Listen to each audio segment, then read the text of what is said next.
What's up, guys? So today is an extremely bittersweet day for me.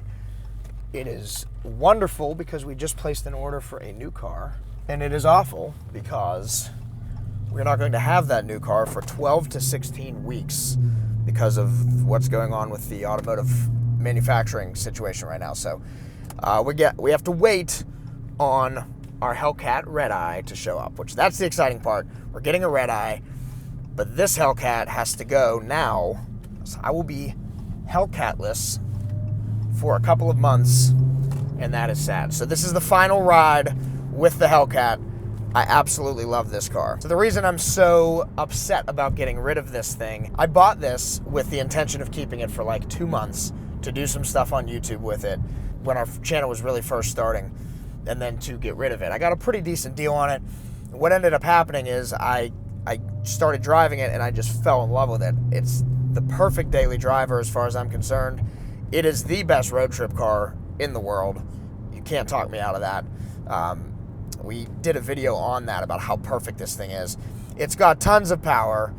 It's just a blast. The car's just awesome, and the Redeye, I'm sure, is not going to disappoint. It's got 90 more horsepower than this one does, but this one has so many memories, and we did the cross-country road trip in this car. Right at the beginning of when they shut the country down, we were able to go out to Los Angeles, and we have videos of that trip, and it was just awesome. Some of the best memories of my life were on that trip.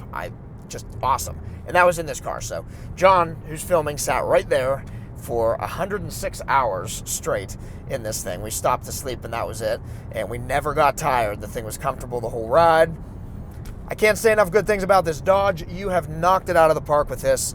It makes me sad that the generation that I just ordered is probably going to be one of the last that we're going to be able to do big supercharged V8s. Everything's switching to electric. So 5 years from now, might not even be able to get a new Hellcat Redeye. One last 0 to 55.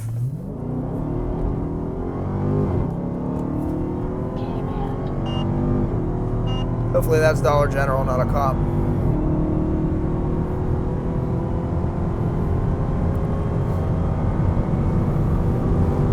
Love this car so much.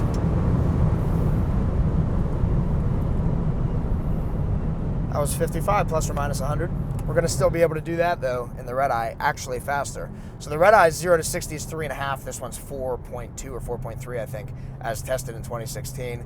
The Redeye gets a lot of upgrades too from the regular Hellcat, even from the new Hellcat. So there's 25 major components that are changed to accommodate the extra horsepower that the Redeye gives you. So a lot of Demon parts. It's basically a Demon motor. It's got the 2.7 liter supercharger on it, upgraded connecting rods, pistons. The valve train's even different than the regular Hellcat. So they really, really beef that car up. Suspension components as well.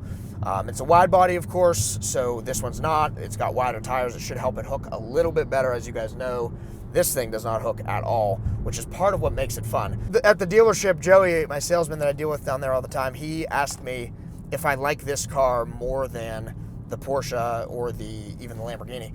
And I don't really have an answer. I told him they're so different.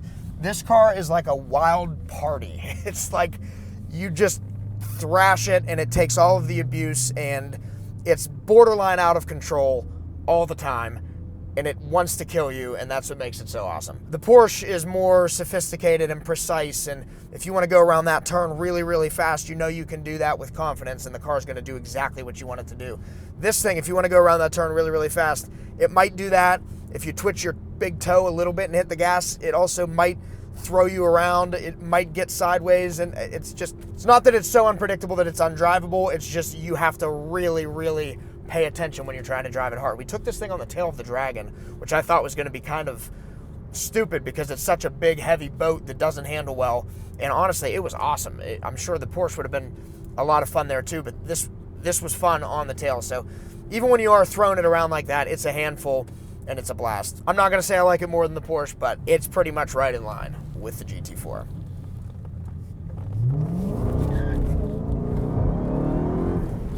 Most cars, after you have them for a while, will start to feel slow. there's like a point where you just get very, very used to it. And I would say probably on the road trip it kind of got that way with this, but overall, almost every single time you get in this car and really put your foot to the floor, you smile, and it doesn't really feel slow. There's never a lack of power in this thing. So we don't want to beat the crap out of this thing right before we turn it in. So we're not going to do any donuts or anything with it.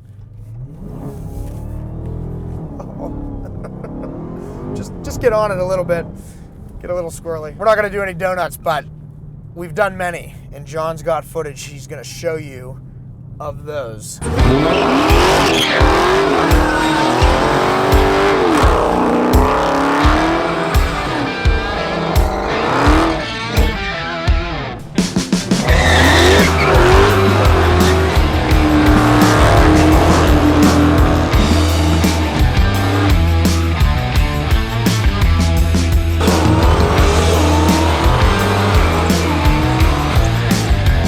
Love to do donuts. This is the best donut machine. I'm sure the Redeye is going to be good. Day 1, we're getting PPF on it. Day 2, we're doing some donuts. If you guys have enjoyed watching the Hellcat content over the last year and a half or so, make sure you give us a thumbs up on this video. Subscribe to the channel. Like I said, there's going to be lots more Hellcat stuff coming, just not in this particular Hellcat. Thanks very much for watching and keeping up with what's going on here at Blackout.